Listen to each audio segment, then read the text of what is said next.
La espada de Damocles. Conduce Pablo Veloso.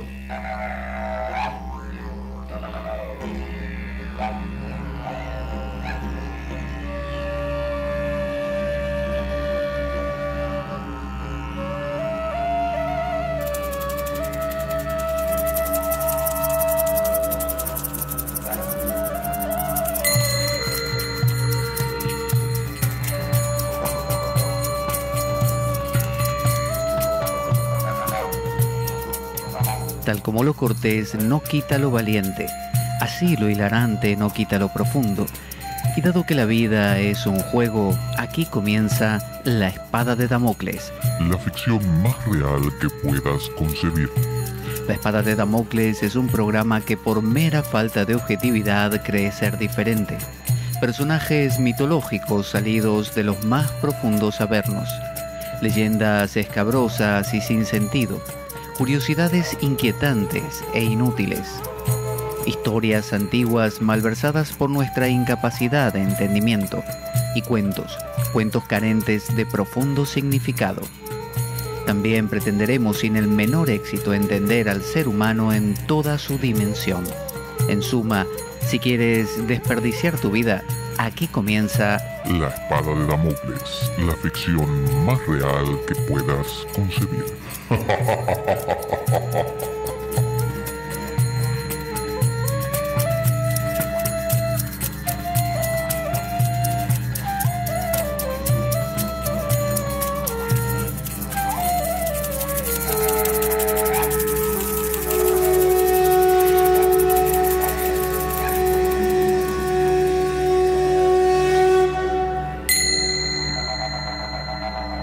La Espada de Damocles. Conduce Pablo Veloso.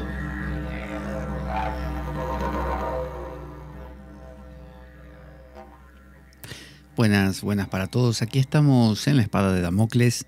Yo soy Pablo Veloso y vamos a recorrer un poquito más del evangelio, famoso evangelio de Tomás. El evangelio de Tomás es un evangelio, como hemos contado en todos los episodios de esta saga,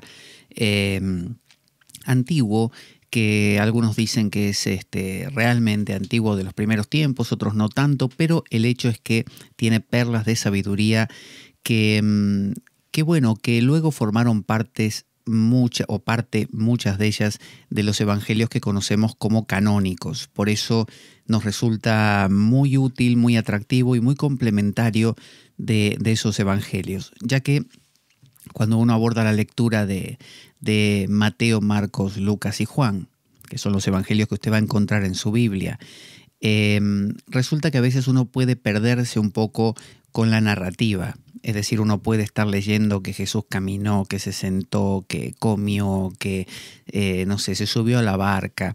Y todo eso, y los personajes, todo eso puede distraer un poco y hacer que uno se pierda, por así decir, la perlita de sabiduría que estaba como oculta, ¿no? Misteriosamente oculta en esa historia. Sin embargo, el Evangelio de Tomás, digamos que va al grano. El Evangelio de Tomás es un evangelio de aforismos. Entonces, de hecho hay algunas teorías. Hemos comentado que Elaine Pagels, a quien hemos recurrido para la exégesis de la carta a los romanos, nos contaba que para ella, que es una investigadora norteamericana, para ella el Evangelio de Tomás es casi una respuesta desde esa escuela, la de Tomás, a otra escuela opuesta, que es la de Juan, ¿no? La del famoso Evangelio de Juan. Que Juan es muy literal en muchas cosas y radical, buscando como la perfección, mientras que el Evangelio de Tomás es un evangelio más impersonal, un evangelio que pretende conectarse un poquito más con el espíritu gnóstico, un espíritu de la gnosis, de captar la unidad de todas las cosas. Estamos en el logión número 28. Son 114, así que fíjese, vamos a empezar. En el número 28 dice, dijo Jesús, yo estuve en medio del mundo, ¿no? El cosmos, esa es la traducción, pues está en griego. Yo estuve en medio del mundo y me manifesté a ellos en carne. La palabra para carne tiene que ver con lo que luego se llamará sárquico, ¿no? Algo que tiene que ver con lo carnal, lo que llamaríamos o lo que se encontraría en las cartas paulinas como alusión a gente carnal. Cuando Pablo habla de los carnales, no es el término que se utiliza en México cuando se dice carnal, no, se refiere, o sí, porque se refiere a ese vínculo de carne, ¿no? Bueno, hemos hablado que estar en la carne no quiere decir que uno more en el cuerpo nada más. Se habla de una modalidad carnal. Cuando en el Bhagavad Gita tenemos esa triple división de la naturaleza en sattva, rayas y tamas, sattva es la armonía o el equilibrio, rayas es la pasión, ¿no? Y tamas es la oscuridad y la ignorancia. Bueno, digamos que esa tercera dimensión, la dimensión de la ignorancia, es lo que sería carnal.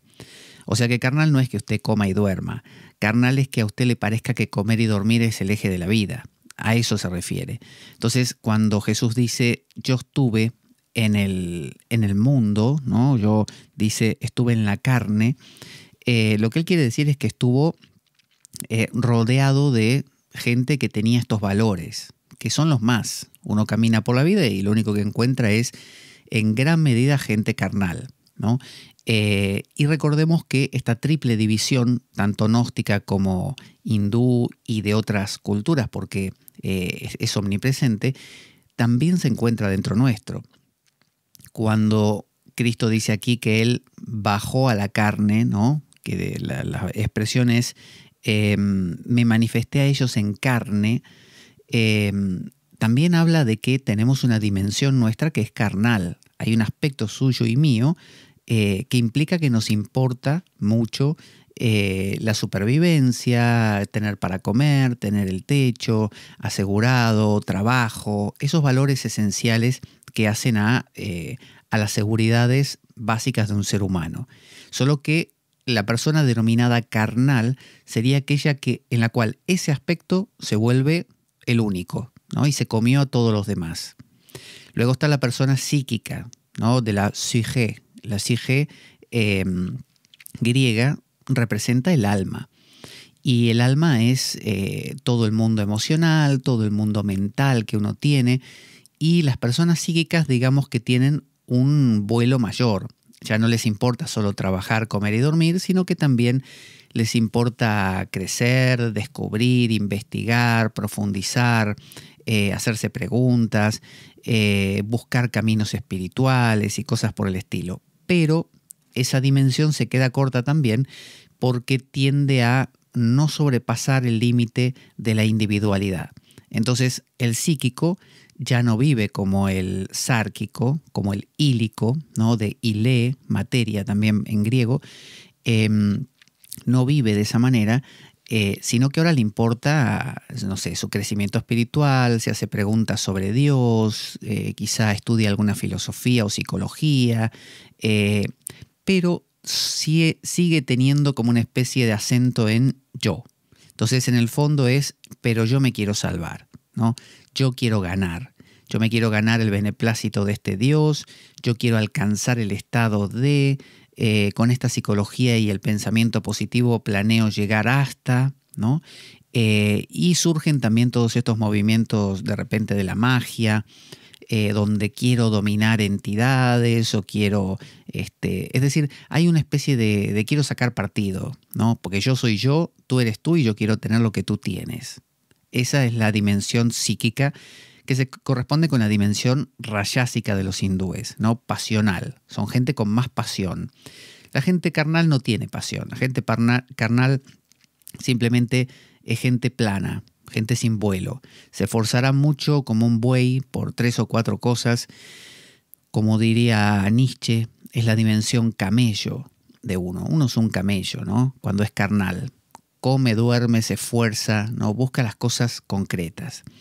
Inclusive hace cosas que le hacen daño, como trabajar hasta reventarse o cosas así. El psíquico no, el rayásico, el pasional. Ese es como el león de Nietzsche. Ese busca ganar, quiere sacar partido. En el Bhagavad Gita, que ya en su momento lo trataremos, habla muy claramente de cuáles son las características también del psíquico. Y finalmente está el espiritual, el neumático, ¿no? Pablo de Tarso, en sus epístolas, suele hacer esta triple división: la persona espiritual, la persona carnal y la persona en el medio, que no me acuerdo qué denominación le pone, pero es el más habitual, ¿no? Los gnósticos llamaban al psíquico los llamados, y a los neumáticos o espirituales los elegidos, ¿no? Pero son tres dimensiones que residen en nosotros. El tema es dónde ponemos el acento. Quien pone el acento en lo carnal vive carnalmente toda su vida, y esas son las cosas importantes para él: tener las cosas, el placer y punto, y aunque te haga mal, ¿no? Luego el psíquico pone el acento en ganar, en tener más, en conseguir, en hacerse preguntas, en llegar al escalafón en sacar la carrera tal adelante, en ganar el trabajo aquel, en ser más que el otro, ¿no? Y el espiritual pone el acento en trascender aún a su yo, ¿no? También busca, también se hace preguntas, pero está muy cerca de soltarlo todo, ¿no? Si no es que lo ha soltado ya. Entonces, Jesús lo que dice en este elogión, en este verso, dice: yo estuve en medio del mundo, ¿no? En el cosmos, y me manifesté a ellos en carne. Está diciendo, cuando aquí habla Jesús, no se está refiriendo a un Señor en el cielo que bajó a la tierra a visitarnos a nosotros como si fuera un extraterrestre. Esa sería la visión psíquica, así lo vería un psíquico. Pero un neumático, vamos a hacer de cuenta que somos neumáticos, un neumático lo entendería como que el principio Cristo, el principio Logos, el principio Nous, ¿no? Esa parte profunda, profundísima de nuestro ser que es silencio, ¿no? Se manifiesta aquí, en la vida cotidiana. Ese yo bajé al cosmos y me manifesté en el cosmos revestido de carne, o me manifesté en la carne, significa que usted en la vida cotidiana, aún en su vida carnal, lo tiene a Cristo. Pero de nuevo, no un Cristo, un Señor, Hijo de Dios, que está allá afuera y que no es usted. No, no, no. Un aspecto de usted llamado el silencio, el misterio o lo trascendente, que tiene una voz que habla con un lenguaje de silencio. Bueno, eso está en su carnalidad. Cada vez que usted come, duerme, trabaja, ahí está también. Entonces Cristo está diciendo, o ese principio suyo, el principio espiritual, neumático, está diciendo: yo me estoy manifestando en todo, estoy en todo lo que usted haga. No es que cuando usted coma no hay nada de espiritualidad. La espiritualidad es solo cuando va a la iglesia. No, no, está diciendo un principio tántrico. El principio tántrico es: lo que está aquí, está allí. Si no está aquí, no está allí. Esto quiere decir, lo que está aquí, en mi carnalidad, en mi vida cotidiana, es lo mismo que está allá, en ese supuesto mundo espiritual de silencio. Si no está aquí, si no lo encuentro en mi carnalidad, ¿de qué me sirve que esté allá? Entonces, lo que está diciendo Cristo es: yo bajé, por así decir, en el sentido de que la dimensión espiritual y silenciosa de uno mismo lo impregna todo, impregna cada rincón de nuestro ser, cada retículo pequeño, aún el más vano, el más superficial, el más vil, en cada uno de ellos está. Entonces dice: yo bajé a ellos y me manifesté en carne, ¿no? Es decir, me hice carne. Tantra, entremezclar significa, es decir, me entremezclé con ellos. Y dice: los hallé a todos ebrios y no encontré entre ellos uno siquiera con sed. Hallar a la gente ebria, imagínense que usted quiere ir a un grupo de amigos a contarle una novedad o algo importante de su vida y se los encuentra ebrios. Están borrachos porque están festejando algo. Bueno, usted se va a sentir bastante contrariado e impotente porque lo que usted les quiera contar no se lo van a entender, no les va a interesar y sus capacidades intelectuales solo van a servir para burlarse de usted, que es el único que no está ebrio, ¿no? Entonces, esa ebriedad de parte del mundo, de la gente, es lo más habitual. ¿Qué es estar ebrio? Es estar intoxicado. Es haber tomado una sustancia que alteró la capacidad de percibir, razonar, ¿no? Pensar. Entonces, ¿de qué está ebrio uno? Bueno, hay algunos sárquicos, carnales, que están ebrios de esfuerzos, ¿no? Conseguir esto, trabajar más, tomar drogas, ¿no? Porque el placer es la clave del sárquico, y hacerse daño. Entonces están ebrios de oscuridad, de confusión, de haberse metido en un pozo cada vez más profundo. Esos no escuchan nada. Usted puede ir a contarles lo que sea y van a estar en su mundo. Veo que usted le habla a algunas personas y no lo escuchan. Simplemente termina usted de contarle algo y le empiezan a contar ellos, ¿no? Sus penurias, y son siempre las mismas y nunca salen de ese círculo, no tienen ni un hálito, ni un ápice de luz para poder comprender por dónde salir, ¿no? Por dónde empezar a salir. Esas son personas oscuras, tamásicas, sárquicas, carnales. Luego están los psíquicos, que lo único que tienen es lo mismo, no van a escuchar porque están ebrios de poder, están ebrios de conseguir más, de lograr más, no sabes lo que hice ahora, empiezan con una especie de: aquí no sabés lo que estoy haciendo, ahora estoy haciendo magia del caos y estoy dominando unos tulpas. Domino los tulpas y yo consigo lo que quiero, hago sigilos y tulpas. Entonces se me ocurre que llueva y hago el sigilo de la lluvia y llueve. Tengo todo dominado, soy el mago superior a Crowley. Bueno, eso es una persona ocupada con el poder, de la misma manera que uno podría hablar con un cristiano psíquico y de lo que hablaría es de cosas como: sí, ahora estoy yendo a la iglesia, no sabés, la unción del Espíritu Santo, estamos todos sanando nuestros pecados y saltamos y bailamos ahí sacudidos por las ondas del Espíritu Santo. Y el pastor, no sabés, el poder que tiene el poder de Dios ahí, levantamos muertos, todo, ya vamos a salir a predicar y a conquistar el mundo, predicando, lo vamos a prender fuego. Bueno, eso es un psíquico que tampoco va a escuchar, está ebrio de eso. Como podría estar ebrio de logros comerciales o de conquistas amorosas, ¿no? El psíquico se mueve en ese mundo, ¿no? En el ya logré esto, mañana voy a lograr lo siguiente, ¿no? Mirá hasta dónde llegué. O soy deportista y mirá lo que hago ahora, voy a cruzar el Atlántico a nado, ¿no? Cosas así. Entonces, esas personas están ebrias.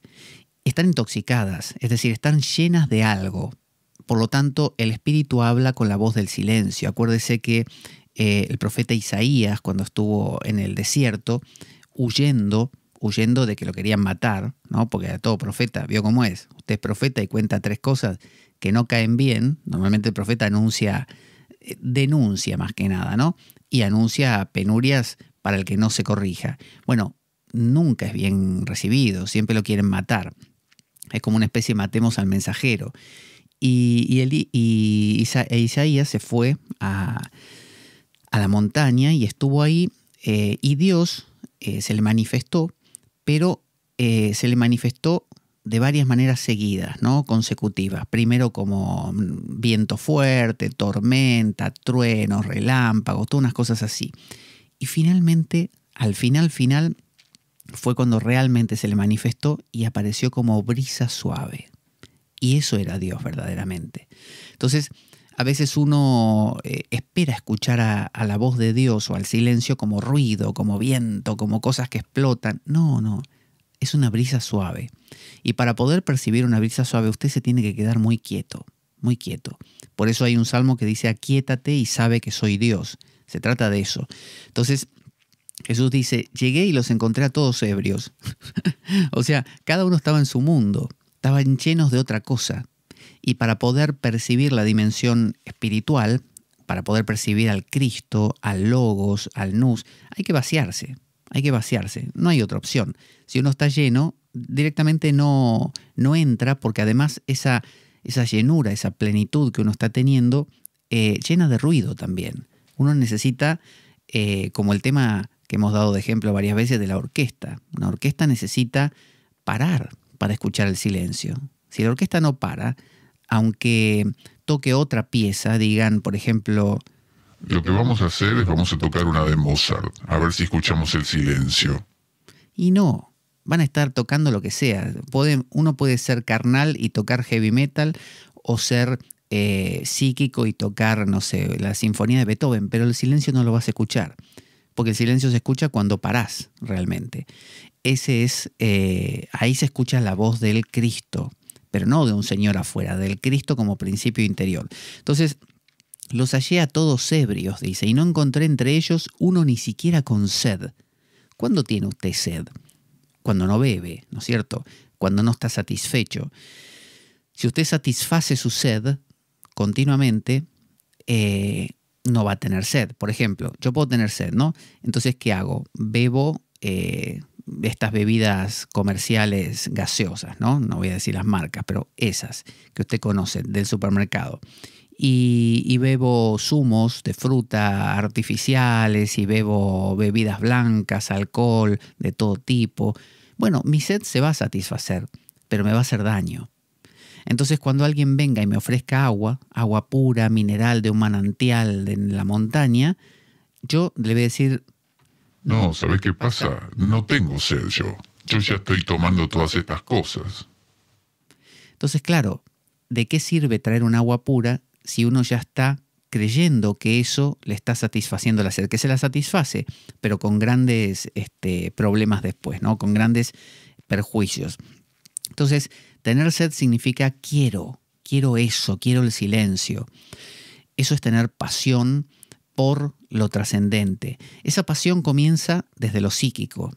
Aquel que hasta ayer quería conquistar a esa chica, hasta ayer quería conquistar esa carrera, conquistar ese futuro, ¿no? Esa pasión, ahora en lugar de eso la vuelca a querer conquistar al silencio. Y usted dirá, bueno, es un abordaje un poco torcido, no es el abordaje del silencio, verdaderamente. No, pero aunque sea, ayuda a ir cambiando la perspectiva, a ir virando el camino. Y usted poco a poco se va acercando realmente al silencio. Llega un punto que se da cuenta que perseguir esas metas no tenía sentido. O las sigue haciendo, pero ya no con esa importancia exclusiva que antes les daba. Ahora son secundarias. Entonces usted finalmente se entrega a ese silencio, gracias a esa pasión que le permitió llegar a eso. Si usted es carnal, directamente ni le interesa. El carnal no se va a interesar jamás por ninguna cosa que le requiera mucho esfuerzo.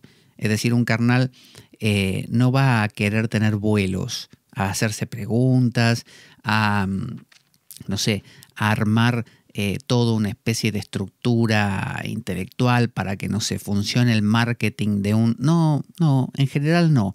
En general van a ser más trabajadores, como los camellos, que prefieren el menor esfuerzo y ya está, tener asegurado el placer mínimo, básico, y se acabó la historia. Entonces, por eso el psíquico ha sido siempre la materia de los maestros espirituales. Krishna le enseñó a Arjuna, eligió a un guerrero, ¿no? Y siempre se suelen elegir a personas que son así, son potentes, ¿no? Tienen caracteres fuertes, porque esos son los que realmente van a producir los cambios. Si usted es un maestro espiritual y le llega un tipo súper simple, bueno, que no hace nada, que no tiene ninguna motivación, usted ese tipo no lo mueve ni con una palanca. Usted le tiene que llegar un tipo que sea una bola de fuego, un tipo que esté inclusive enfadado con el mundo, da igual, esa es la materia que le va a permitir a usted transformar a esa piedra bruta, a ese Pedro, en algo grande. Entonces, dice Jesús, cuando vine estaban todos ebrios, ¿no? Estaban en otra cosa. Y además no tenían sed. Claro, usted satisfizo su sed con, poder, placer, más viajes, más películas, más entretenimiento, más dominio, más, ¿no? Entonces no queda espacio para otra cosa.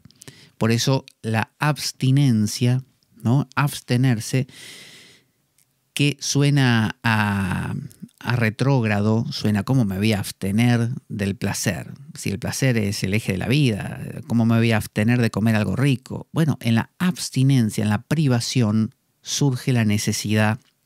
Y cuando surge la necesidad, usted de nuevo vuelve a estar abierto. Porque fíjese, si yo a usted le doy, dinero, ¿no? Todos los días le doy dinero, usted siempre va a seguir así. Nunca va a cambiar su curso porque está bien, está cómodo. Pero si yo le quito ese dinero, le digo no te doy más, bueno, usted va a tener que buscar una manera de conseguirlo.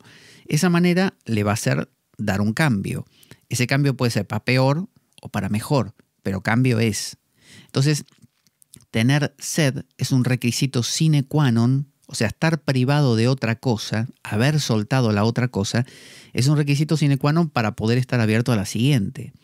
Tarzán tiene que soltar la liana anterior para poder conseguir una nueva. O sea, si Tarzán no quiere soltar la liana anterior, el tipo dice... No, yo agarro una liana y no la suelto.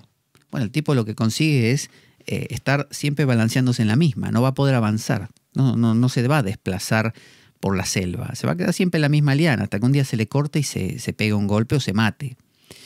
Hay un cuento que, si bien es drástico, tiene que ver con este principio, que iba un maestro espiritual con su discípulo por ahí y tenían mucho frío porque era de noche y llovía, entonces se refugiaron en una casa que vieron, pidieron alojamiento y comida. Entonces los recibieron y vio el maestro que era una casa muy pobre y la familia era muy pobre también. Entonces le preguntó el maestro a la mujer, al matrimonio y al hombre también, y ellos le explicaron que tenían una vaca, era todo lo que tenían. Y la vaca les daba leche, hacían manteca también, lo que no consumían lo vendían y con lo que vendían tenían para pagar los otros alimentos que necesitaban y eran los mínimos. Y por eso vivían así, andrajosos y con muchas carencias. Entonces el maestro pernoctó con su discípulo ahí y por la mañana se despidió y cuando se estaban yendo, alejándose de la casa, le dice el maestro al discípulo: Mira, Roberto, agarrá la vaca esa de esta gente y tírala por el barranco. Y Roberto no podía creerlo, dice: ¿qué me está diciendo, maestro, que tire la vaca por el barranco? No le entendí bien. Sí, Roberto, lo que te dije, agarrar la vaca, la tirá para que se mate. Pero ¿cómo les voy a matar a la vaca a esta gente que lo único que tienen para comer, ya se lo explicaron ayer, que comían la mantequilla, la leche y el queso, y usted le va a tirar la vaca? Se van a morir de hambre esta gente. Roberto, ¿quién es el maestro acá? Usted. ¿Y entonces? Bueno, pero lo que me está diciendo... Roberto, ¿quién es el maestro acá? Usted. Bueno, hacé lo que te digo o te voy a dar una piña, un puñetazo, ¿me entendiste? Sí, maestro. Entonces el discípulo, en este caso Roberto, tomó la decisión de aceptar. Y muy a regañadientes, no le gustó nada la decisión, tiró la vaca por el barranco. Y se fueron los dos. Pasaron los meses y el discípulo no aguantó la culpa, se sintió mal y abandonó el monasterio de su maestro. Y bueno, siguió pululando, haciendo esta vida de monje de un lugar al otro, y el destino lo llevó de nuevo a dar con la misma casa, ¿no? Caminando, dio con la misma casa. Cuando llegó, le pareció reconocerla, la casa, pero era otra, era lujosa, era majestuosa, fantástica. Y entonces como que hasta le picó el bichito de la curiosidad y se acercó, tocó a la puerta, abrió y apareció la misma señora de antes. Y el tipo también y los hijos, pero claro, ahora estaban vestidos súper bien peinados, se los veía muy bien alimentados, tenían gente trabajando para ellos, cultivando la tierra, de todo. Entonces el discípulo no podía entender y les confesó, dice: yo quiero hacerles una confesión. Yo estuve aquí hace un tiempo con ustedes y vine con mi maestro y el maestro me dijo que les tirara la vaca por el barranco. Fui yo lo confieso, y no podía dormir por eso después. Yo fui el que les tiré la vaca por el barranco. Entonces la familia lo reconoció y ahí entendieron por qué había desaparecido la vaca, pero la familia entonces tomó la voz el hombre y les dijo: ¿sabes qué pasa? No te preocupes, Roberto. Roberto es tu nombre, ¿no? Sí, Roberto me llamo. Bueno, no pasa nada, Roberto. Cuando salimos al otro día vimos que la vaca estaba caída en el barranco y muerta. Y primero nos preocupamos mucho porque vivíamos de la vaca. Pero después empezamos a tener que buscar otras maneras de sobrevivir. Y poco a poco se nos ocurrió comprar unos granos con el dinero que teníamos, que nos había quedado, y sembramos y cada vez más, y después creamos toda una empresa y contratamos gente y cada vez más grande, y ahora exportamos a todo el país granos. Y tenemos ahora muchísimo dinero. Así que esa era la historia. Fíjese, les tiraron la vaca, que era lo que tenían, lo que saciaba su sed, malamente saciaba su sed, y desgraciadamente, aparentemente para ellos, fue una cosa fea, tuvieron que remontar contra la corriente y sobrevivir, pero gracias a eso cambiaron. En esta historia cambian hacia tener un mejor pasar, más dinero y todo eso, como si fuera un sinónimo de felicidad, pero llevémoslo, extrapolémoslo a lo que estamos hablando, y se está refiriendo a que cuando te quitan esa bebida embriagante que te sacia la sed malamente y te quedas sin nada, recién ahí es que podés abrirte a algo nuevo. Lo nuevo puede ser una bebida peor o puede ser lo espiritual, por así decir. Entonces, lo que Jesús decía es, en este elogión 28, dice: yo vine y los encontré a todos ebrios, es decir, a todos satisfechos con su mala provisión de bebida. Y claro, ninguno tenía sed. Es decir, ¿a quién yo le iba a hablar? Esa brisa que acarició el rostro de Isaías en la montaña. Si Isaías estuviera enganchado con cualquier otra cosa, hablando por el móvil, ¿no? Cosas así, ¿no? O viendo videos de YouTube, qué sé yo. Bueno, no hubiera sentido la brisa, pero la sintió porque estaba abierto, la necesitaba. Vamos a escuchar un audio pequeño que nos cuenta cómo colaborar con nuestro programa para que pueda seguir, consiguiendo algunos materiales que resultan un tanto costosos y son necesarios para estos desarrollos que vamos haciendo. Ahí va. Nuestro programa carece de sustento económico externo. Si quieres colaborar y apoyarnos, puedes hacer de cuenta que me invitas a un café y dejar una donación equivalente a ello o lo que tú desees a través del enlace de PayPal que aparece en nuestro canal en iBooks. Si tienes alguna duda al respecto, puedes enviarme un correo a info-espadaweb@gmail.com para informarte, y desde ya muchas gracias por ello. Entonces Jesús dice: los encontré a todos ebrios, ninguno tenía sed. Y mi alma, Sige, ¿no? Acuérdese que la Sige de uno no es una entidad que se mete cuando uno nace adentro del cuerpo de uno y que cuando uno se muere se sale y tiene alitas y va flotando por ahí. La Sige es el complejo psicomental, ¿no? Psicomental sería lo mismo, mental, psicoemocional. Entonces sería nuestra mente, nuestro mundo emocional, sentimental, todo eso, lo que llamamos estar animado, ¿no? Cuando uno dice, este es un ser inanimado, una roca, por ejemplo, un ente inanimado, quiere decir que le falta una expresión. Uno no siente que la roca exprese cariño o tristeza o algo. No tiene patos, no tiene pasión esa roca. Está muerta, ¿no? En cambio, cuando uno dice, mira la plantita, yo la estoy acariciando y ahora creció mejor. Bueno, la plantita está demostrando estar animada. O cuando una persona uno dice, estás como un vegetal, ¿no? Es decir, no tenés ánimo, te veo desanimado. En cambio, la persona animada es la que tiene interés. Aunque sea que tenga, no sé, que se enfade o que se entristezca, pero algo tiene, algo siente, está animada, tiene alma. Eso es el alma. Entonces, Jesús lo que dice es, sentí en mi alma una gran tristeza. Él dice, y mi alma sintió dolor por los hijos de los hombres.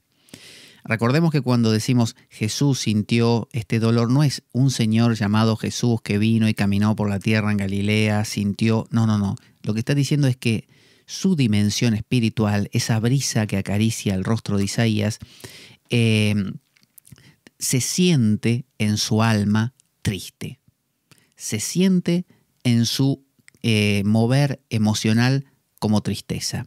Es decir, Heidegger decía, hemos caído en el olvido del ser y vivimos vidas inauténticas, ¿no? Vivir una vida auténtica es hacerse la pregunta por el ser. Cuando usted no se hace la pregunta por el ser, porque está ebrio con cosas que lo satisfacen y sustituyen a lo que debería en realidad llenarlo, o no llenarlo, al revés, estar vacío para recibir aquello, usted en su alma, por más que tenga los mejores coches, no sé, saque las mejores carreras y sea el mejor en todo, ¿no? Y logre todas las metas que la vida le propone, usted va a sentir una gran tristeza en el fondo, ¿no? Una sensación de toqué el cielo, pero igual me siento mal. Algo me falta, algo me falla, ¿no? Esa sensación es equivalente a esta expresión metafórica de Jesús diciendo: y mi alma sintió dolor por los hijos de los hombres. Porque ¿qué es un hijo de hombre? Un hijo de hombre es cuando usted no nació, no renació al espíritu. Eso es un hijo de hombre. Un hijo de hombre es aquel que está ocupado, está ebrio con las cosas cotidianas, ¿no? Eso es un hijo de hombre. ¿Por qué? Dice, porque son ciegos en su corazón y no se percatan de que han venido vacíos al mundo y vacíos intentan salir otra vez de él. No se percatan de que han venido vacíos al mundo y vacíos otra vez intentan salir de él. Es decir, no está usando el vacío aquí en un sentido de vacío de trascendencia, ¿no? Como algo bueno, como algo, como diciendo, ay, estoy libre de toda atadura, vacío, como el nirvana, ¿no? Budista. No, está diciendo el vacío existencial. Esa sensación, ese nihilismo que se presenta cuando uno siente que lo hizo todo, supongamos, consiguió todo, es el más rico, es el más poderoso, e igual se siente vacío. Entonces, hemos venido vacíos, hemos venido con una sensación de ¿qué cuernos tengo que hacer acá? ¿No? Uno es un niño y no tiene ni idea, y los padres tampoco, porque este mundo es así, y uno se va de este mundo vacío. A veces uno ve ancianos que van por la calle y ¿qué hacen? Nada, esperan la muerte. Vegetan, esperan la muerte, caminan por ahí, juegan al dominó, se reúnen con los amigos, intentando creer que no van a morir, que la muerte los va a esperar un día más, y tratan de saciar su sed dando importancia a cosas que ni siquiera en sus mejores épocas les importaban, como, no sé, a veces ocuparse de una plantita o ver televisión, cuando fueron tipos súper activos que no tenían ni tiempo para eso y les parecía terrible perder tiempo, no sé, en ver una película. Ahora están enganchados en esas cosas, como le digo, en el club del barrio. Son personas vacías, son personas inauténticas. Usted dirá, sí, ¿cómo van a ser inauténticas? Son personas que hacen lo que les gusta. Claro, pero así como una semilla de, no sé, de peral está hecha para convertirse en pera, si usted a esa semilla la guarda como semilla, y no va a ser pera. Y usted dirá, sí, bueno, pero está haciendo lo que quiere, se quedó como semilla. Y sí, pero algo dentro de sí le va a estar diciendo: escúchame, semilla, vos no tenías que ser pera. Y eso, ¿sabe qué? Le va a doler en el alma. Su alma va a estar triste. Eso es lo que se conoce como nihilismo, una sensación de vacío, de nada, nihil, nada, de vacío. Entonces, es una sensación de, sí, juego al dominó, sí, me apunté en la maratón, no sé, por los derechos de la mujer, pero en el fondo no sé ni qué hago aquí. Estoy esperando la muerte y me voy a ir tan vacío como vine. No me hice nunca la pregunta por el ser. ¿Qué soy yo? ¿Qué es ser? ¿No? Esa es la pregunta por el ser. ¿Qué significa existir? No, estas personas no lo hacen nunca. Están pensando solamente en la comida que van a tener dentro de un rato con los amigos, en la familia, en los nietitos, que está todo muy bien, pero es poco, es solo una parte. Entonces dice, y mi alma sintió dolor por los hijos de los hombres porque son ciegos en su corazón y no se percatan de que han venido vacíos al mundo y vacíos intentan otra vez salir de él. Ahora bien, dice, por el momento están ebrios, pero cuando hayan expulsado su vino, entonces se arrepentirán. Arrepentirse no es en este caso una palabra peyorativa, ¿no? Como diciendo, ya se arrepentirán, me vengaré. No, no es eso. Lo que está diciendo es que cuando hayan expulsado su vino, cuando hayan expulsado, a veces, ¿cuándo expulsa uno el vino que lo embriagaba? A veces cuando tiene una crisis. Vio que una persona viene aparentemente invulnerable, ¿no? Le va todo bien, tiene dinero, poder, amoríos, todo lo que supuestamente uno tiene que conseguir. Pero, no sé, un cáncer, un traspié en la vida, un accidente, una pérdida, alguien que se muere o lo despiden del gran trabajo que tenía y ahí se queda sin su vino que le fomentaba esa ebriedad y esa saciedad. Y ahí está abierto. Lo que pasa que, claro, la inercia pesa y esa persona lo que va a buscar es inmediatamente volver a lo de antes y tratar de conseguir lo más rápido que pueda más de lo mismo. A veces lo consigue y se reencausa y lo vemos recuperarse, así le llamamos, y otras veces no, queda herido. Bueno, esa herida es la que permite la apertura a lo espiritual, a lo nuevo. A veces no es una crisis, a veces es simplemente el desgaste de aquello que hasta ese momento venía haciendo, ¿no? A veces simplemente es el encuentro con alguien que te golpea, que te impacta, ¿no? Esa persona que venía siendo el súper poderoso, qué sé yo, de repente se cruzó con uno que tiene un modo de vida espiritual y lo parte al medio, lo parte como un queso, porque la persona dice... Este tipo, yo no sé qué tiene, pero no conozco a nadie así. Y aparte está tan tranquilo y yo soy una bola de nervios. A veces pasa por ese lado. Entonces, el rol del gurú, del maestro, muchas veces es ayudar a expulsar el veneno. Lo que pasa que hay una historia de un tipo que iba a caballo, ahí por el desierto, hacia un sitio determinado, y en el camino ve a un tipo que está tirado en el suelo, que estaba durmiendo. Se ve que había pasado la noche y todavía no había despertado, y ve que hay una serpiente junto al tipo que, como el tipo estaba roncando con la boca abierta, se le mete por la boca. Y el del caballo sabía muy bien que eso lo iba a matar, que la serpiente dentro era mortal. Donde lo mordiese ahí dentro, el tipo moriría. Era cuestión de sacársela ya, porque si no el tipo iba a morir. Entonces, ¿qué hace? Saca una cuerda que tiene, se baja del caballo, saca una cuerda, lo ata rápidamente al tipo que no entiende nada. ¿Qué hace este tipo atándome?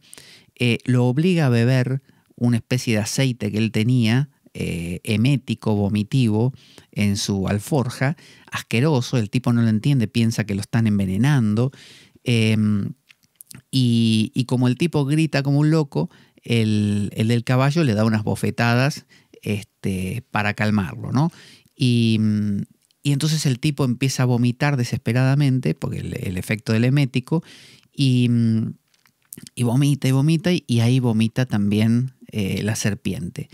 Entonces el tipo a su vez no entendía nada, gritaba como un desesperado, y el del caballo le da ahí sí un puñetazo y lo duerme directamente. Entonces lo desata y se queda sentado esperándolo que despierte. Cuando el tipo despierta le dice: ¿Qué me hiciste? ¿Vos me querés matar a mí? ¿Me quisiste asesinar? Sos un asesino, te voy a denunciar. Entonces el tipo le dice: No, escúchame, te voy a explicar. Esa serpiente, yo conozco mucho de eso, es súper venenosa. Si yo no te la sacaba, rápidamente vos morías. Pero sí, ¿por qué no me despertaste y me lo dijiste? Porque no me ibas a creer. Y además para cuando te lograse convencer de que tenías que tomar el emético y explicarte que el emético te iba a sacar una serpiente que tenías en tu estómago y que encima no me creerías, vos te ibas a morir. Entonces, fíjese, hay veces que para quitar la ebriedad de otro, a veces se da la situación, se da la oportunidad. No es que uno ande por la vida buscando cómo se dice, desasnar a otros, porque uno también es desasnado por otros a su vez, ¿no? Pero hay veces que los procesos son de la vida misma, que te da esos golpes. Otras veces son graduales, porque se agotó la pila, se le acabó la pila al alcohol que estabas tomando. Y otras veces es que aparece alguien en tu vida que siente que tiene que darte esa bofetada. Y claro, ese lo que se gana es tu odio normalmente, ¿no? Porque es el que te confronta, te hace escupir ese veneno y te sentís totalmente vacío después. Sentís que ¿qué voy a hacer si me saca la serpiente? ¿Qué voy a hacer si me saca lo que tenía? Pero el tipo me está salvando la vida. Entonces, por eso dice aquí Jesús, dice, ahora bien, por el momento están ebrios, pero cuando hayan expulsado su vino, entonces se arrepentirán. Y arrepentirse tenía que ver con regresar al origen. Plotino habla de esto de la procesión, ¿no? Desde la totalidad todo va procediendo, todo va generándose, pero luego en algún momento hay un regreso, un nibriti dirían los hindúes, hay un regresar. Ese regresar es lo que se conoce como arrepentimiento. Cuando dentro del mundo cristiano se dice que alguien se arrepiente de sus pecados y se entrega a la sangre de Cristo, lo que está diciendo es esto, que simplemente uno se le acabó por alguna razón la batería, ya no tiene más pila, o la vida te presentó una crisis y decís entonces, quisiera saber qué puedo hacer ahora. Bueno, ese es el momento donde dice, ahí se arrepentirán. Ese es el arrepentimiento. Simplemente arrepentimiento es dar una vuelta de 180 grados y caminar en la dirección ahora contraria. Eso es arrepentirse. No tiene que ver con la culpa ni nada por el estilo. Luego en el Logión 29 dice Jesús, el que la carne haya llegado a ser gracias al Espíritu, el que haya, lo que está diciendo es que se haya creado nuestro mundo material, nuestro comer, dormir, reproducirnos y defendernos, nuestro cuerpo, las cosas, los objetos, gracias al Espíritu, ¿no? Porque esta es la idea platónica, que desde lo más sutil aparece lo más grosero. Desde un Big Bang que es nada, aparecen los mundos, ¿no? Esa es la idea. Mientras que la idea de la física tradicional es contraria. Es cuando sucede algo muy complejo, como un cerebro, aparece algo mucho más sutil.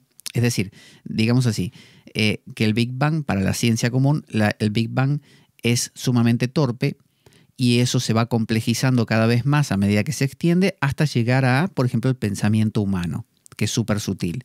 En cambio, la visión platónica es al revés. Es desde lo más sutil, gracias a que existe algo muy sutil, luego va cuajando en cosas cada vez más concretas y por lo tanto más torpes también. Entonces acá lo que dice Jesús es que el que la carne haya llegado a ser gracias al Espíritu, al neuma, es un prodigio, ¿no? Es algo que llama la atención, como diciendo, mira qué grande, de aquello trascendente, ¿no? De ese silencio infinito, no torpe ni idiota, un silencio sumamente vibrante, rico, con todo contenido potencialmente, como en el Big Bang, todo dentro, ¿no? Que algunos en teología llamarían Dios. Bueno, desde eso apareció la carne, ¿no? Se subdividió y aparecieron, como dicen los chinos, los 10.000 seres. Eso es prodigioso, dice acá Jesús. Pero el que el espíritu haya llegado a ser gracias al cuerpo, que el neuma llegue a ser gracias a la carne, es prodigio de prodigios. Y yo me maravillo cómo esta gran riqueza ha venido a alojarse en esta pobreza. Lo que está diciendo es que tengas un cuerpo, ¿no? Y que seas un tipo carnal y que te importe comer, dormir, reproducirte, defenderte, o que seas psíquico y te importe conseguir más cosas y competir y desafíos y aventuras. Eso no es nada, o sea, es grandioso, pero no tanto. Hay algo más grandioso que eso. Lo más grandioso, dice él, es que cuando ves una persona psíquica o carnal que empieza a hacer su camino de regreso, el arrepentimiento, y empieza a surgir en ellos la noción del espíritu, del silencio, del misterio, eso es un prodigio, dice Jesús. Y yo me maravillo, dice, ante ello, ¿no? Termina diciendo eso, me maravillo cómo esta gran riqueza, el espíritu, ha venido a alojarse en esta pobreza. Es la idea tántrica. Acuérdese, entrelazar significa tantra. Lo que está aquí está allí, si no está aquí no está allí. Es decir, el camino es la procesión primero, ¿no? Viene de lo más espiritual, se va cuajando un reino material, por así decir, que nos obnubila, como nos llena de esa ebriedad. Pero dice Jesús que suceda eso no es tan maravilloso como lo otro, que desde eso haya un regreso. Eso es lo maravilloso. Como de esa pobreza, ¿no? Porque si se entiende que la fuente, el Big Bang, el original, el ser, está en un reposo absoluto de paz y de equilibrio, y de ahí hay un desequilibrio y se empiezan a generar todos los mundos como si se alejaran de la fuente, ¿no? Como la caída de Sofía del pleroma, ¿no? En el quenoma. Bueno, que haya caído Sofía y que se hayan creado todos los mundos no es tan maravilloso. Lo maravilloso es que haya un regreso, que eso haga como dicen, en vez del Big Bang, el Big Crash o el Big Crunch, que es cuando regresa. Bueno, que haya ese regreso, que Kundalini no solamente haya llegado a depositarse en la base de la columna, sino que la maravilla es que regrese, que pueda regresar y unificarse otra vez con Shiva. Es decir, que de esta pobreza, de esto cotidiano, se pueda regresar a aquello. Entonces, lo que está remarcando es que esta pobreza, esta carne, en realidad no es desestimable. Esta carne es el espíritu en otro extremo. Cuando usted tiene vapor de agua, lo enfría un poco y se convierte en agua. Lo enfría más y se convierte en hielo. Entonces usted dirá, no es, o sea, es maravilloso, sí, que tengamos este vapor y lo podamos convertir en este hielo y lo veamos duro, mientras que recién flotaba. Genial, eso es genial. Pero más genial es que si yo empiezo a calentar este hielo otra vez, se va a convertir en agua y si lo caliento más se va a convertir en vapor. Eso es lo genial, dice Jesús. Entonces, si nosotros tomamos esta idea, no vamos a desestimar al hielo. Vamos a descubrir que en cada hielo que vemos hay vapor en potencia. O sea, el vapor está ahí. El espíritu está ahí. El silencio, el misterio está ahí. Aún en el hielo más hielo, es decir, en la sal, dirían los alquimistas, más salina, más cristalina, más lacerante, más salada, ¿no? Más dolorosa. Aún en la persona, no sé, el adicto a la heroína, ahí está el espíritu también. En el tipo competidor, arrogante y soberbio, psíquico, ahí también está. Entonces, digamos que el psíquico está más cerca del vapor de agua porque el psíquico es como agua, mientras que el sárquico o carnal está más lejos porque está más congelado, más frío. Ahora, es una cuestión de grado nada más. Fíjese, lo que está diciendo es que no, la materia, como piensan mucho los gnósticos, dicen que la materia hay que desestimarla, es pecado, es el mal, hay que descartarla y volverse espíritu. No, si la materia es espíritu congelado, y el espíritu es materia, en tal caso, volatilizada. Entonces, continuamente se produce un ciclo que se llama solve et coagula en la alquimia, que es disolver y coagular, disolver y coagular, disolver y coagular. Es decir, el espíritu se va enfriando y se convierte en agua, el vapor, y luego se convierte en hielo. Pero de hielo no se queda ahí. Ese hielo en algún momento algo lo empieza a calentar y se convierte en agua, y algo lo calienta y se convierte en vapor. Y ese vapor se vuelve a enfriar. ¿Y por qué una y otra vez? Porque en cada ciclo hay como una especie de aprendizaje, ¿no? Es como esos laberintos que uno gira en círculos, pero en cada giro se acerca un poquito más al centro. Entonces, no se hace todo de una vez. Tiene que haber congelamientos y licuefacciones continuas, ¿no? Porque eso es lo que refina. Así como cuando se forja una espada, se la calienta y se la enfría, se la calienta y se la enfría, se la calienta, porque eso templa el hierro o el acero, no me acuerdo, templa. Esa templanza tiene que ver con que te pase una y otra vez. Son las pruebas de la vida, ¿no? Las dificultades, los obstáculos, eso te templa. Entonces, lo que está diciendo es eso. No es maravilloso simplemente ver cómo ese espíritu se transforma en materia, sino ver cómo esa materia, desde su pobreza, desde su aparente imposibilidad, vos ves ese tipo, decís, yo no doy ni 2 pesos por ese tipo. Y ese es el tipo que hace el viraje, hace el cambio. para pensarlo, ¿eh? Es un evangelio muy, muy profundo. Vamos a escuchar un audio que nos cuenta cómo participar en nuestro grupo de Telegram que tenemos aquí en La Espada de Damocles, un grupo muy interesante. Ahí va. Puedes sumarte al nuevo grupo de Telegram de La Espada de Damocles. Para eso solo tienes que descargarte la aplicación para el sistema operativo que tú utilices en el móvil o en el ordenador, en la computadora.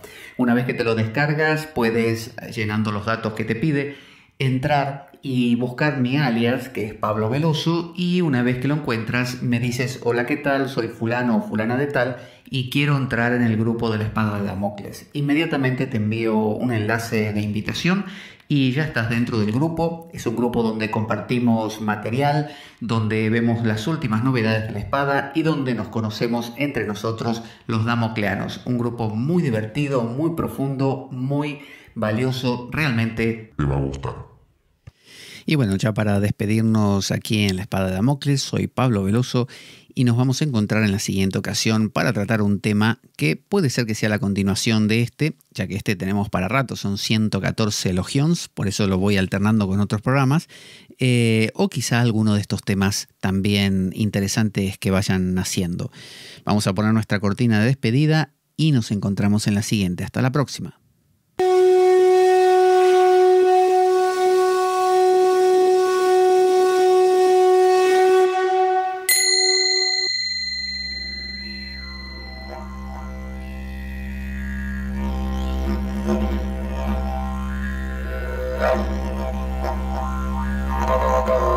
La Espada de Damocles. Conduce Pablo Veloso.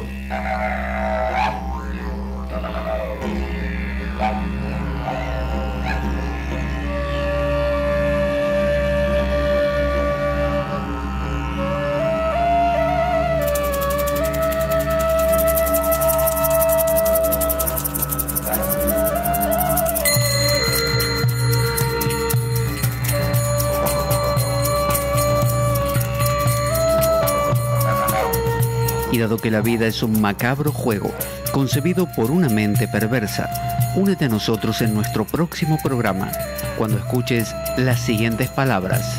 La Espada de Damocles, la ficción más real que puedas concebir.